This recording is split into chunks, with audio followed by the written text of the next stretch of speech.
Media మిత్రులందరికీ నా యొక్క నమస్కారము. నిన్న అన్న చంద్రకాంత్ రెడ్డి అన్న, తర్వాత వచ్చి మన వైస్ చైర్మన్ నరసింహులు గారు, తర్వాత వచ్చి ఇంకొక రఘునాథ్ రెడ్డి, వీళ్ళందరూ కిషోరు, వీళ్ళంతా కూర్చొని ప్రెస్ మీట్ ఇవ్వడం జరిగింది. ఎమ్మెల్యే గురించి మాట్లాడారు. నిమజ్జనం గురించి ఒకరోజు ముందని ఎందుకోసం ఇచ్చారు, అదే పనిగా మాకు సాయిప్రసాద్ రెడ్డి గురించి మీరు పనిగా కట్టుకొని మీరు విమర్శిస్తూ ఉన్నారా అని చెప్పేసి మాట్లాడుతూ ఉన్నారు. మీ మాటకు మేము యాక్షన్ తీసుకోవాలో మళ్ళీ మేము నవ్వుకోవాలో మాకు అర్థం కావడం లేదు. మళ్ళా మొన్న ఎలక్షన్లో అయితే మళ్ళా ఆ వ్యక్తి కాదు ఈ వ్యక్తి కాదు, మళ్ళీ కొత్త వ్యక్తి వస్తే మేము ఇంట్లో తడి చాపేసుకొని పనుకొని గెలుస్తామన్నారు. మళ్ళీ తర్వాత వచ్చి నానా రకాల విధాలుగా మాట్లాడినారు. మళ్ళీ ఇప్పుడు తడి చాపేసుకొని పనుకున్న వ్యక్తి ఎవరో, మళ్ళా లక్కుతో గెలిచిన వ్యక్తి ఎవరో అది మీకే వదిలేస్తూ ఉన్నాము. కానీ దయచేసి నరసింహులు గారు, వైస్ చైర్మన్ నరసింహులు గారు, మీకు మాట్లాడడానికి రాకుంటే ఎప్పటికీ 2 సార్లు ఆలోచన చేసుకుని మాట్లాడండి. ఒక మాట చెప్పబోతా ఉన్నాను. అదృష్టంతో లక్కుతో గెలిచిన వ్యక్తి మా పార్థసారథి గారు. అదృష్టంతో గెలిచినారో, డబ్బుతో గెలిచినారో, అధికారంతో గెలిచినారో ఆదోని ప్రజలకు తెలుసు. మా ఆరంజ్యోతి నగర్, ఆదోనిలో ఆరంజ్యోతి నగర్ మా వీధి ప్రజలకు తెలుసు. ఎందుకంటావు ఇంకొకసారి చెప్తా ఉన్నా నేను. అధికారంతో గెలిచినారో లేదంటే డబ్బిచ్చి గెలిచినారో, కొన్నోడు ఉన్నాడు, కొనుక్కున్నోడు, అమ్మినోడు ఉన్నాడు, ప్రతి ఒక్కరు ఉన్నారు, శాస్త్రులు ఉన్నారప్ప. ఇవన్నీ మాట్లాడేది అవసరం లేదు. ఒకటే సాయిప్రసాద్ రెడ్డి మీద నిందించలే. ప్రజలకి నిమజ్జనం రోజు ఎట్ట చేస్తే బాగుంటుందనే ఒక ఉద్దేశంతో ఎమ్మెల్యే సార్ ప్రెస్ మీట్ పెట్టడం జరిగింది. అదేవిధంగా మీ మీద టార్గెట్ పెట్టి మాట్లాడాలనే ఉద్దేశం మా ఎమ్మెల్యేకి లేదు. మీరు అదే మనసులో పెట్టుకొని ఏమి మాట్లాడకపోవద్దండి, దయచేసి చెప్తా ఉన్నాను. అభివృద్ధి అంటూ ఉన్నారు. నేను మొన్న పోయిన ప్రెస్ మీట్లో మా ఎమ్మెల్యే గారు చెప్పారు, మేము చెప్పాము. ఒక 6 నెలల సంవత్సరం అయిన తర్వాత అడగడం మీకు పద్ధతి అనిపిస్తూ ఉంటుంది. ఓన్లీ 3 నెలలు అయింది ఎమ్మెల్యే మా గవర్నమెంట్, మా కూటమి గవర్నమెంట్ వచ్చి. మీరు అంతలోనే మీరు అంత తొందర పడతా ఉంటే అర్థం కావడం లేదు. గత 15 సంవత్సరాల నుంచి పేరుకోబోయిన సమస్యలండి ఇవి. అది మీకు తెలుసు, అందరూ తెలుసు, ప్రజలకు తెలుసు. అంతేగాని ఊరిని విమర్శించాలని చెప్పేసి మీరు ఇట్లా మీడియా ముందుకు వచ్చి మాట్లాడితే ఆదోని ప్రజలు పిచ్చోళ్ళేం కాదు మీ మాటలు నమ్మేదానికి. నరసింహులు గారు కొంచెం అర్థం చేసుకోండి. ఇంకా ఒకటి, సాయిప్రసాద్ రెడ్డి మీద టార్గెట్ పెట్టి మాట్లాడుతూ ఉన్నారు. మీకు అనుభవం లేదా అంటూ ఉన్నారు. అయ్యా, మా ఎమ్మెల్యే సార్కు అనుభవం ఉంది. ఒక డాక్టరు, ఒక ఆదోని ప్రజలు ఏదైతే ఆయన నమ్మి ఓటేసి గెలిపించిన ఒక ఎమ్మెల్యేయ్యా, సామాన్య వ్యక్తి కాదు, నీలాగా నాలాగా వ్యక్తి కాదయ్యా. అర్థం చేసుకోండి కొంచెము. ఎందుకోసం మాట్లాడుతున్నామంటే మేము కానీ మీ మీద విమర్శించాలని రావడం లేదు. మీరు ఎందుకు వచ్చి మాట్లాడుతూ ఉన్నారో అర్థం కాలేదు.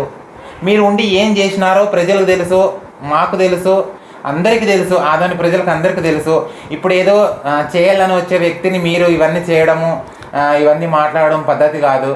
కాబట్టి ఒకటే చెప్పబోతా ఉన్నాను. 1 సంవత్సరము 6 నెలల్లో వెయిట్ చేయండి. అభివృద్ధి చెప్పిన తర్వాత చేసి చూపించే వ్యక్తే పార్థసారథి గారు. గత రాజకీయ ఎమ్మెల్యేలు అంటే ఎక్స్ఎమ్మెల్యేలు ఉండొచ్చు, వాళ్ళతో పాటు నేను పోటీ చెప్తావడం లేదు. కానీ ఏది నిజం ఏది అబద్ధం అనేది కొంచెం ఒక 2 నెలలు ఓపికతో ఉండండి అయ్యా. అంతేగాని నువ్వు ఏదో మాట్లాడాలని చెప్పేసి మనసులో ఒక మాట బయట ఒక మాట మాట్లాడే దాని గురించి నువ్వు మీడియా ముందుకు రావాలనుకుంటే మేమేం చేయలేము అది. కానీ మీకు ఈ మాట చెప్పాలని చెప్పడం లేదు, కానీ మీరు అర్థం చేసుకుంటారని నేను మీకు తెలియజేస్తూ ఉన్నాను. దయచేసి ఇంకొకసారి ఇలాగ మాట్లాడొద్దండి. మాట్లాడాలంటే చాలా ఉన్నాయి. ఎందుకోసం మేము మాట్లాడడం లేదు, ఎందుకోసం మాట్లాడలేదు అంటుంటే ఇవన్నీ మాట్లాడుతూ పోతూ ఉంటే మాకు టైం దొరకడం లేదు. ఎందుకంటే మీరు అంతా ఉన్నారు అభివృద్ధి చేయడం లేదు, ప్రజల కోసం మీరు చూడడం లేదు, అది అని చెప్పేసి మాట్లాడుతూ ఉన్నారు కదా. మరి గత పోయినతూరి ఎలక్షన్లో కానీ 2020లో కౌన్సిలింగ్ ఎలక్షన్లో అప్పుడు మళ్ళా ఆయన అదేందో లాటరీ నెంబర్ మాదిరిగా లాటరీ నెంబర్ పెట్టి గెలిచిన కౌన్సిలర్లు ఎవరో, దౌర్జన్యం చేసి డబ్బు ఇచ్చి కొనుక్కున్న కౌన్సిలర్లు ఎవరో, మున్సిపల్ ఆఫీస్ వరకు పోయి కలిసి బీ ఫార్మ్ వేసి అక్కడ చింపేసిన కౌన్సిలర్లు ఎవరో అందరికి తెలుసయ్యా. మాకు ఆదోని ప్రజలు తిక్కోలేం కాదు, అందరు కండ కట్టినట్టు చూసినారు. దయచేసి చెప్తా ఉన్నాను, మా ఎమ్మెల్యే మీద మా మీద బురద జల్లడము మానుకోండి, దయచేసి చెప్తా ఉన్నాను. ఇలాంటివి మళ్ళీ రిపీట్ అయితే మేము ఊరుకో ఉండేది పరిస్థితే లేదు. నా పేరు మల్లిక, బీజేపీ నాయకురాలు. గత రెండో చూడు, పండ్లుండే చెట్టుకి రాళ్ళు పడేది సాధ్యము. ఇప్పుడు మేము ఎక్కడ వైఎస్పీలో ఉన్నా, టీడీపీలో ఉన్నా, మళ్ళీ ఇక్కడ మేము బీజేపీలో ఉన్నా, మేము ప్రజల వంతు మేము పని చేసేవాళ్ళము. ఏ అవినీతి చేసేవాళ్ళు కాదు, ఏ దౌర్జన్యం చేసేవాళ్ళు కాదు. కాబట్టి ఇవన్నీ ఇప్పుడు వీళ్ళు వచ్చి ముందుకు వెళ్తూ ఉన్నారని చెప్పేసి కొంతమంది మా మీద కక్ష కట్టి ఇవన్నీ చేస్తూ ఉన్నారు. మేము ఇవన్నీ పట్టించుకోము, మాకు అవసరం లేదు. మాకేం కావాలి, ఆదోని ప్రజలు సురక్ష కావాలి. ప్రజల కోసం మేము ముందుకు పోయి చేసేవాళ్ళం అంతే. మా అన్న పార్థసారథి అన్న ఆయన అడుగుజాడలో మేము నడిచేటి వాళ్ళము.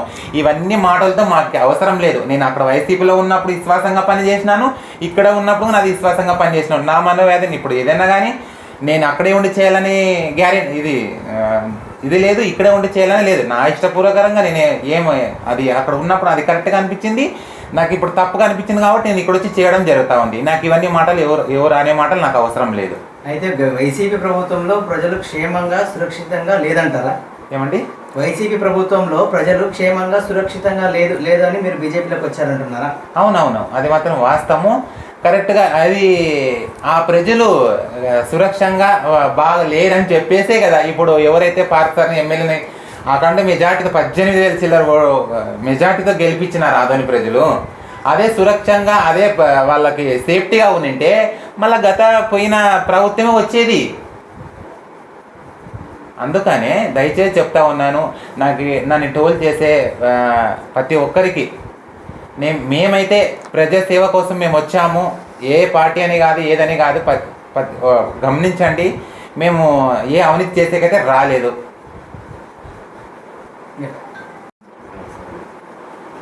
విలేకరులందరికీ నమస్కారం.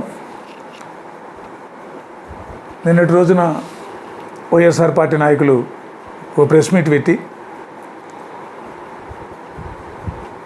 ఆదోని పట్టణంలో అంగరంగ వైభవంగా గణేష్ నిమజ్జన కార్యక్రమం పార్థసారథి జరిపించడం చూచి ఓర్చుకోలేక మా ఎమ్మెల్యే పార్థన్న గారి మీద ఏదో లేనిపోని ఆరోపణలు చేస్తూ ఒక ప్రెస్ మీట్ పెట్టారు. ఆ ప్రెస్ మీట్ పెట్టడం ఎందుకు పెట్టుకున్నారో అది వాళ్ళకే అర్థం కావడం లేదు. ఎందుకంటే అదృష్టం కొద్దీ ఎమ్మెల్యే అయినాడు అంటున్నారు. అదృష్టం కొద్దీ ఎమ్మెల్యే అయ్యేది ఎవరో తెలుసా? అదృష్టం కొద్దీ కౌన్సిలర్ అయ్యేది ఎవరో తెలుసా? అక్కడ ఉన్నటువంటి నరసింహుడు, అక్కడ ఉన్నటువంటి రఘునాథ్ రెడ్డి ఏదో ఒక 8 లక్షలు 9 లక్షల డబ్బులు ఖర్చు పెట్టి అవతల పోటీ చేసిన వాళ్ళకి డబ్బులు ఇచ్చి వాళ్ళతో విత్డ్రా చేయించుకొని అదృష్టం కొద్దీ కౌన్సిలర్లు అయినారంటే వాళ్ళు అయినారు. మా ఎమ్మెల్యే గారు గౌరవంగా ప్రజల్లోకి వచ్చి తను ఏం చేయాలనుకుంటున్నాడు, ఏం చేస్తాను, ప్రజలకు ఒక నమ్మకాన్ని భరోసా కల్పించి ఓట్లు వేయించుకొని 18,000 ఓట్ల మెజార్టీతో గెలిచినటువంటి వ్యక్తి పార్థన్న గారు. ఆయన అదృష్టం కాదు, 25 రోజుల పాటు తిండి నీళ్లు లేకుండా అప్పుడున్నటువంటి ఎండలను ఓర్చుకొని తట్టుకొని ఊరు వాడ పల్లె సందు గొంతు తిరిగి ప్రజలందరినీ మెప్పించి కష్టపడి గెలిచాడు ఆయన. ఆయన అదృష్టం కొద్దీ ఎమ్మెల్యే కాదు, ఆయన కష్టపడి గెలిచినటువంటి వ్యక్తి. అదృష్టం కొద్దీ కౌన్సిలర్లు అయిన వాళ్ళు అక్కడ నిన్న ప్రెస్ మీట్లో ఆ చంద్రకాంత్ రెడ్డి గారు పక్కనే కూర్చున్నారు, నరసింహుడు అనే వ్యక్తి, రఘునాథ్ రెడ్డి. కాబట్టి వీళ్ళు ఏదైనా మాట్లాడితే విశ్వసనీయత విఘ్నత ఉండాలి. ఎందుకంటే వాళ్ళే చెప్తున్నారు 1993 నుంచి మత ఘర్షణలు జరుగుతాయనో లేకుంటే ఇంకా ఏదైనా ఇబ్బందులు కలుగుతాయని చెప్పి రూట్ మార్చి మేము డీజే లేకుండా సౌండ్ లేకుండా లైట్లు లేకుండా నిమజ్జనం చేసేవాళ్ళు అని. అదే పార్థన్న గారు వచ్చినటువంటి మొట్టమొదటి సంవత్సరంలోనే ఎవరైనా ఎంతైనా డీజేలు పెట్టుకోండి, ఎంతైనా సౌండ్ పెట్టుకోండి, ఎంతైనా లైటింగ్ పెట్టుకోండి, నేను దగ్గరుండి ఎటువంటి ప్రజలకు ఎవ్వరికి ఏ కులానికి కానీ ఏ మతానికి కానీ ఎవరికి కూడా అపకారం జరగకుండా అందరినీ ఒప్పించి మెప్పించి మీ అందరి సంతోషం కోసం గణేష్ నిమజ్జన కార్యక్రమాన్ని నేను చేపడతానని చెప్పి ముందుకొచ్చి ప్రజలందరికీ కూడా ముందుగానే ఈ విధంగా మనం చేయబోతున్నాం, అన్ని కులాల వారు అన్ని మతాల వాళ్ళు సహకరించండి, అని చెప్పి ప్రజలందరినీ కూడా అన్ని కులాలు మతాలను ఒప్పించి అత్యంత అద్భుతంగా శోభాయమానంగా గణేష్ నిమజ్జన కార్యక్రమాన్ని చేసిండేది పార్థన్న గారు. కాబట్టి ఏదైనా విమర్శలు చేయాలనుకుంటే, మాట్లాడాలనుకుంటే సబ్జెక్ట్ ఏదైనా ఎంచుకోండి, సబ్జెక్టు మీద మాట్లాడండి తప్ప అదృష్టం కొద్ది గెలిచినాడు, ఏం అదృష్టం కొద్ది గెలిచడానికి ఏమన్నా ఆయన ఏం కష్టపడలేదా? ప్రజల్లోకి పోలేదా? మీరేమన్నా పోటీ చేయకుండా ఇంట్లో కూర్చున్నారా? ఏం లేదు కదా. మీరు కూడా పోటీ చేశారు, మీరు ప్రజల్లోకి వెళ్ళారు, ఆయన ప్రజల్లోకి వెళ్ళాడు. ఆయన ప్రజలను నమ్మినారు కాబట్టి, కష్టపడ్డాడు కాబట్టి ప్రజల్లో గెలిచాడు ఆయన. కాబట్టి విమర్శలు చేసేటప్పుడు చాలా జాగ్రత్తగా చేయండి. అంతేకాకుండా ప్రతిసారి మాటికి మేము సహకరిస్తున్నాం, మీరు ఆదోని పట్టణాన్ని అభివృద్ధి చేయంటున్నారు. కౌన్సిల్లోకి వెళ్తే మీరు ఎన్ని సబ్జెక్టులను పెండింగ్లో పెడుతున్నారో మీరు ఒకసారి చూసుకుంటున్నారా? ప్రతి సబ్జెక్టును ఎమ్మెల్యే గారు ఏదైనా సబ్జెక్టు పెట్టినారంటే దాన్ని పెండింగ్ పెడుతున్నారు. మళ్ళీ ఎమ్మెల్యే గారు వచ్చి మిమ్మల్ని అందరినీ కన్విన్స్ చేసి తప్ప ఆ సబ్జెక్టు పాస్ కావడం లేదు. మీరేందుకు సహకరించేది? మీరు సహకరించినా సహకరించకపోయినా ఖచ్చితంగా మా పార్థన్న గారు ఆర్దోని అభివృద్ధి చేసి చూపుతా అని చెప్పాడు. అదే చేస్తాడు. ఆ నమ్మకంతోనే మేము కూడా పార్థన్న గారితో నమ్ముతూ ఉన్నాం. పార్థన్న గారు అంటే వస్తున్నాం. కాబట్టి దయచేసి మీరు మాట్లాడేటప్పుడు నోరు అదుపులో పెట్టుకొని మాటలు జాగ్రత్తగా మాట్లాడాలని మీకు ఈ సందర్భంగా సూచిస్తూ, నా పేరు వెల్లాల మధుసూదన శర్మ, బీజేపీ నాయకులు. 1993లో గల్లాడు జరిగి చెప్తాను సార్. యాక్చువల్ జరిగిందంటే 2011 జూలైలో. కానీ ఎందుకు 1993 డిస్కషన్ ఎందుకు బయటకు వచ్చింది? యాక్చువల్గా అప్పట్లో గణపతి ఈ పండుగలు ఈ రకంగా లేవు, గలాటలు సామరస్యంగా జరిగే అప్పట్లో. జరిగింది గలాటలు వచ్చి 2011లో.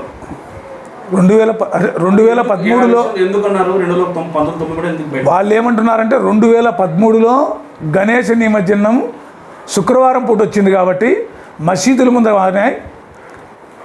నమాజ్ అదే 2093లో శుక్రవారం పూట గణేష్ నిమజ్జన కార్యక్రమం వచ్చింది. మసీదుల ముందర వాళ్ళు ప్రార్థనలు చేసుకుంటూ ఉంటారు కాబట్టి మసీదుల్లో ప్రార్థన చేసుకునే వారికి ఇబ్బంది కలుగుతుంది. మనము హిందువులు పండుగ చేసుకుంటుంటే ముస్లింలకు కొంత ఇబ్బంది కలుగుతుంది. వాళ్ళ ముందర డీజేలు కొట్టుకుంటూ డ్యాన్సులు వేసుకుంటూ పోతే వాళ్ళ ప్రార్థనలకు ఇబ్బంది అవుతుంది అనేటువంటి ఉద్దేశం చేత ఆ రూట్ మ్యాప్ మార్చడం జరిగింది అని వాళ్ళు చెప్తున్నారు. అది పూర్తిగా మేము కూడా పూర్వాపరాలు విచారించుకొని తర్వాత మళ్ళీ డీటెయిల్స్ కూడా మేము మళ్ళీ మీ ముందుకు వస్తాం. ఖచ్చితంగా ఆ విషయాలపైన మళ్ళీ ఒకసారి మీ దగ్గర ప్రెస్ మీట్ పెడతాం. మన ఎమ్మెల్యే పార్సారథి గారు గతంలో కాకుండా కొత్తగా ఈ రూట్ మ్యాప్గా ఈ రూట్ టర్నింగ్ నుంచి రిజర్వ్ నుంచి అట్లా పెట్రోల్ బంక్ నుంచి వెళ్తున్నారు కదా, ఎందుకు ఆ రూట్ చేంజ్ చేసి మరి కొత్తగా ఈ పాత రూట్ వెళ్ళారు? అప్పటికప్పుడు అంటే చాలా ఎక్కువ ఓవర్ అవుతుంది.